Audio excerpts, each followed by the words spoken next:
শুল্ক চাপ সামাল দিতে নতুন বাজারে নজর বাড়ানোর পরামর্শ। অস্বস্তি কাটতে শুরু করেছে চট্টগ্রামের কারখানাগুলোতে।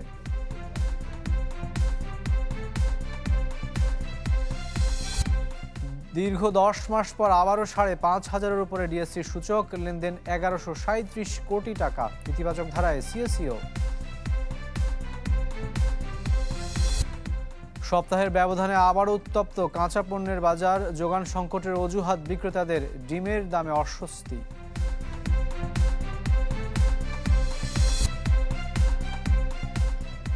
মার্কেন্টাইল ব্যাংক পিএলসি বিজনেস 24-এ স্বাগত। শিরোনাম শুনছিলেন, আর পুরো আয়োজন জুড়ে আপনাদের সাথে আছি আমি রাকিব আল জাবেদ।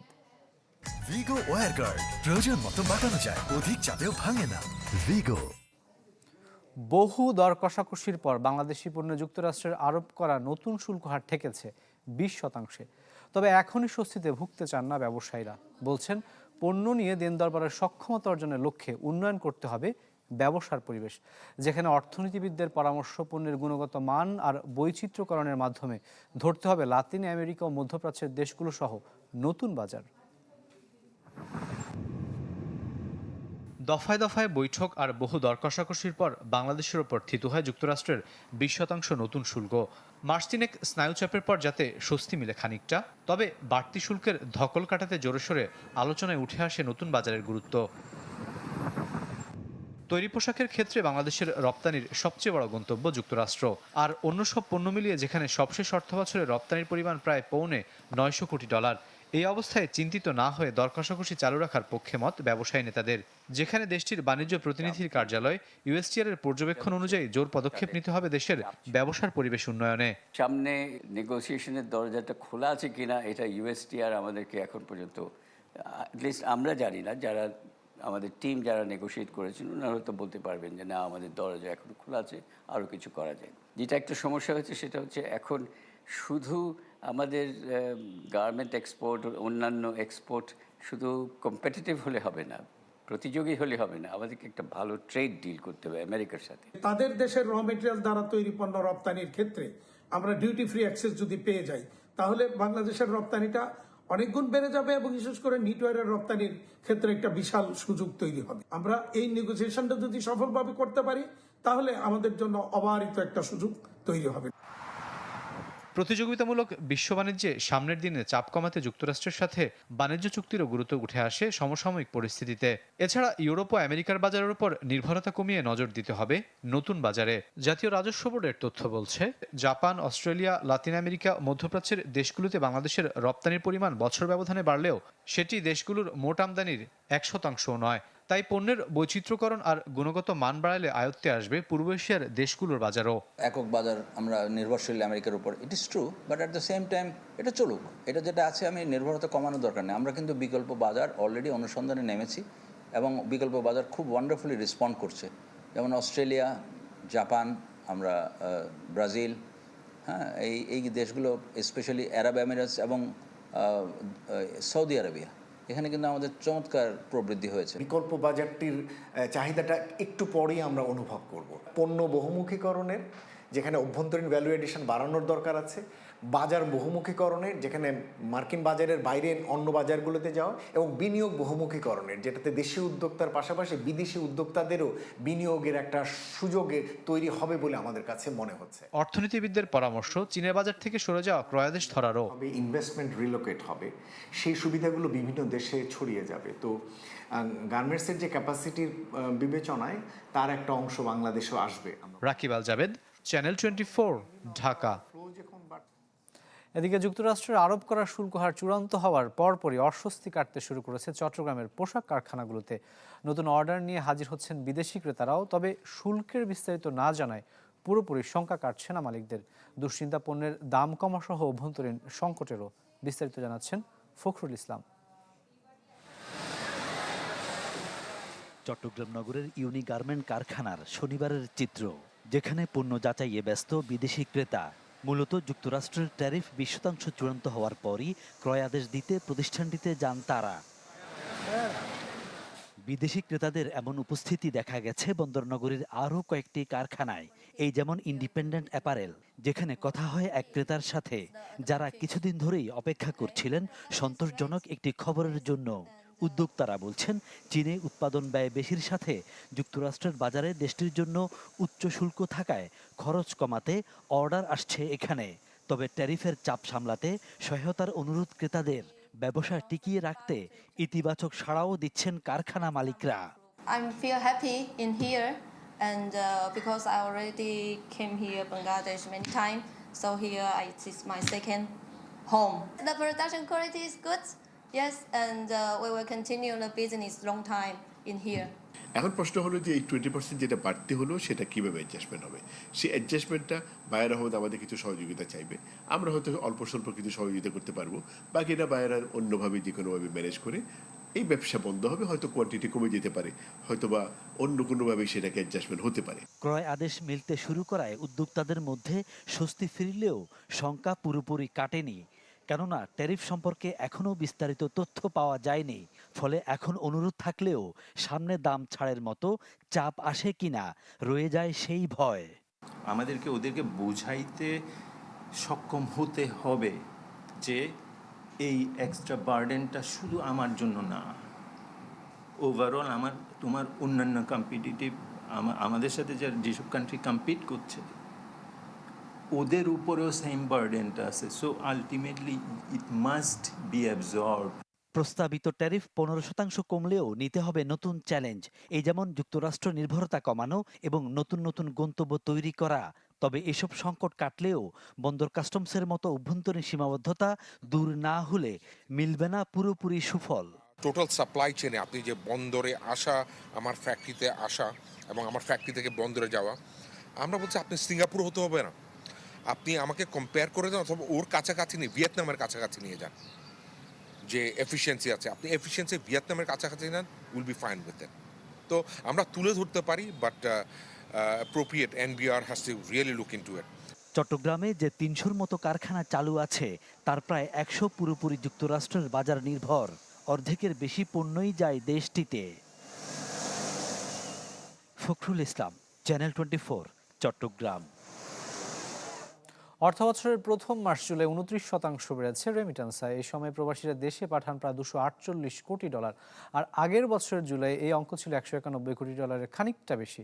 বাংলাদেশ ব্যাংকের প্রতিবেদনে তথ্য উঠে এসেছে। প্রতিবেদন অনুযায়ী সবশেষ জুলাই বেসরকারি ব্যাংকের মাধ্যমে এসেছে $169 কোটি, আর রাষ্ট্রীয় মালিকানাধীন 6 ব্যাংকের মাধ্যমে এসেছে $54 কোটি 76 লাখ।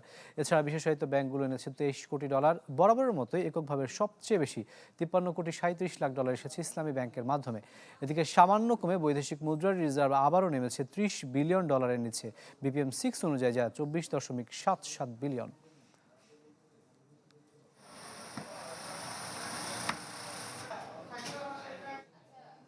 শুল্ক ইস্যুতে সিদ্ধান্ত আসার ইতিবাচক প্রভাব পড়েছে দেশের পুঁজিবাজারে। সপ্তাহের প্রথম কার্যদিবসে ডিএসসির সাধারণ সূচক 2.25% বেড়ে ছাড়ায় 5,500-এর ঘর, যা 10 মাস পর সবচেয়ে বেশি। এছাড়া লেনদেনও প্রায় 1 বছর পর উঠেছে 1100 কোটি টাকার উপরে। বিশ্লেষকরা মনে করছেন অর্থনৈতিক স্থিতিশীলতার প্রভাব স্পষ্ট হচ্ছে বাজারে। শুল্ক নিয়ে 4 মাসের টানাপোড়েন শেষে খানিকটা স্বস্তিতে বাংলাদেশ। ফলে রপ্তানির বাইরেও এর ইতিবাচক প্রভাব ছিল পুঁজিবাজারে। সপ্তাহের প্রথম কার্যদিবসেই 2.25% বাড়ে ডিএসসির প্রধান সূচক, যার উপর ভর করে 10 মাস পর আবারও 5,500 পয়েন্ট ছাড়িয়েছে ডিএসইএক্স। শুধু তাই নয়, 1 জুলাই থেকে 3 আগস্ট পর্যন্ত সার্বিক সূচক বেড়েছে 671 পয়েন্ট। বিশ্লেষকরা বলছেন সার্বিকভাবে কিছুটা স্বস্তি ফিরেছে অর্থনীতিতে, যার প্রভাব পড়েছে পুঁজিবাজারে। বাজার হারানোর একটা শঙ্কা ছিল, একটা চ্যালেঞ্জ ছিল, সেটার থেকে আপাতত বেরিয়ে আসছি। আপনার মানে যেটা হচ্ছে যে এটা একটা স্বস্তির ব্যাপার, এবং তারই একটা রিফ্লেকশন আজকে আমরা দেখতে পেয়েছি stock market on the textile sector. Volume ছাড়া তো ভালো কোম্পানি লিস্টেড হওয়ার সুযোগ কম। যেহেতু এখন একটা ভলিউম হচ্ছে এবং এটা সাস্টেনেবল করতে হইলে আপনার যদি এক্সপোর্ট বাড়ে, রেমিটেন্স বাড়ে, রিজার্ভ বাড়ে এবং ভালো কোম্পানি লিস্টেড হয়, তাইলেই কিন্তু আপনার সাস্টেনেবল হয়। সূচকের ঊর্ধ্বমুখী প্রবণতার পাশাপাশি লেনদেন ছাড়িয়েছে 1,137 কোটি টাকা, যা গেল 1 বছরের মধ্যে সর্বোচ্চ। এর আগে 1200 কোটি টাকার উপরে বেচাকেনা হয় গেল বছরের 14 আগস্ট।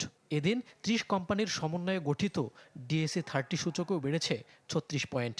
এছাড়া তালিকাভুক্ত 58টি টেক্সটাইল খাতের অধিকাংশ কোম্পানির বেড়েছে শেয়ার মূল্য। দুর্বল কোম্পানি লিস্টেড হওয়াতে গত ৩-৪ বছরে মার্কেটের উপর দিয়ে অনেক দখল গেছে। সেগুলা থেকে বের করে এনে কনফিডেন্সের জায়গা তৈরি হচ্ছে এবং আস্থার জায়গাটা তৈরি হচ্ছে। অনেকদিন ধরেই দেখতেছি ইতিবাচক ধারাটা, যেহেতু বাজার অনেকদিন একটা ডিপ্রেশনে ছিল। তো এখন হয়তোবা এই ধারাটা আমরা অব্যাহত থাকবো, but stock market you all know that এটা আপস এন্ড ডাউনের মধ্যে দিয়ে যাবে সবসময়, যে মানে এটা ইন্ডেক্স উপরের দিকেই যাবে, ভলিউম বাড়তেই থাকবে তা না। এদিন চট্টগ্রাম স্টক এক্সচেঞ্জ সিএসির সূচকও বাড়ে 282 পয়েন্ট। মইনুল হাসান, চ্যানেল 24, ঢাকা। মাসের ব্যবধানে 12 কেজির বোতলজাত এলপিজির দাম কমেছে 91 টাকা। আগস্টের 1273 টাকা দাম নির্ধারণ করেছে বাংলাদেশ এনার্জি রেগুলেটরি কমিশন, যা জুলাই মাসে ছিল 1364 টাকা। এক বিজ্ঞপ্তির মাধ্যমে এ তথ্য নিশ্চিত করেছে Bangladesh energy regulatory commission BERC. সংস্থাটির তথ্য অনুযায়ী আজ সন্ধ্যা 6টা থেকে কার্যকর হবে নতুন এই দাম। এর আগে গত 2 জুলাই 12 কেজি সিলিন্ডারের দাম 39 টাকা কমিয়ে 1364 টাকা নির্ধারণ করা হয়। এলপি গ্যাসের পাশাপাশি অটো গ্যাসের দাম 4 টাকা 18 পয়সা কমে 58 টাকা 28 পয়সা নির্ধারণ করা হয়েছে। তবে অপরিবর্তিত রয়েছে সরকারি এলপিজির দাম, অর্থাৎ 12.5 কেজির সিলিন্ডার মিলবে 825 টাকায়। সৌদি সিপি অনুযায়ী নির্ধারণ করা হয়েছে নতুন এই দর।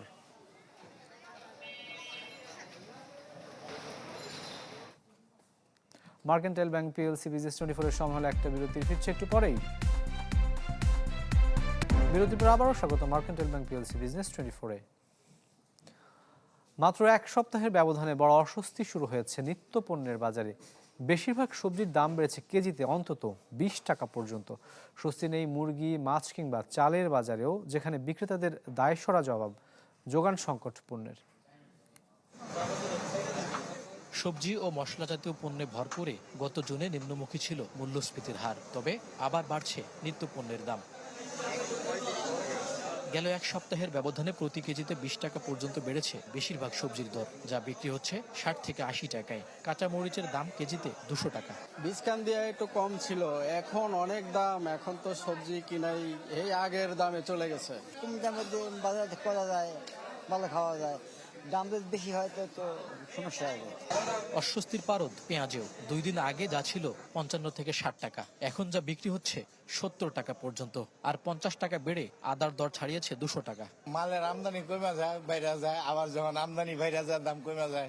কাঁচামালের সরকার সমস্যা হওয়ার পর থেকে প্রত্যেকটা জিনিসের দাম কম ছিল। আলু, পেঁয়াজ, আদা, রসুন দুনিয়ায় খালি কমছে।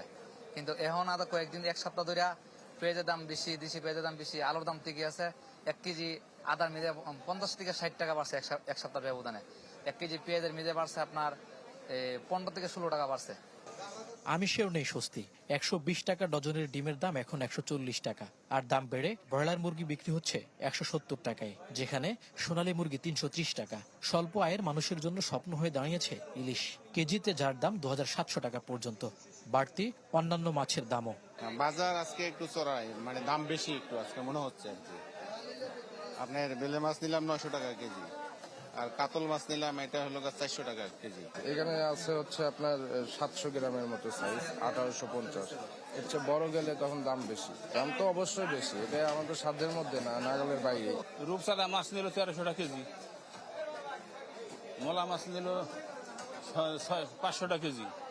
এদিকে আগের উচ্চ মূল্যে স্থির আছে চালের দাম। মিনিকেট চাল ভালো যেগুলো 80-85 টাকা, নাদির চাল 85 থেকে 90 টাকা, আড়াই চাল 60-62 টাকা। Moinul Hasan, channel 24, Dhaka. Mercantile bank PLC business 24 এর সময় আরেকটা বিরতির, আমাদের সাথেই থাকুন।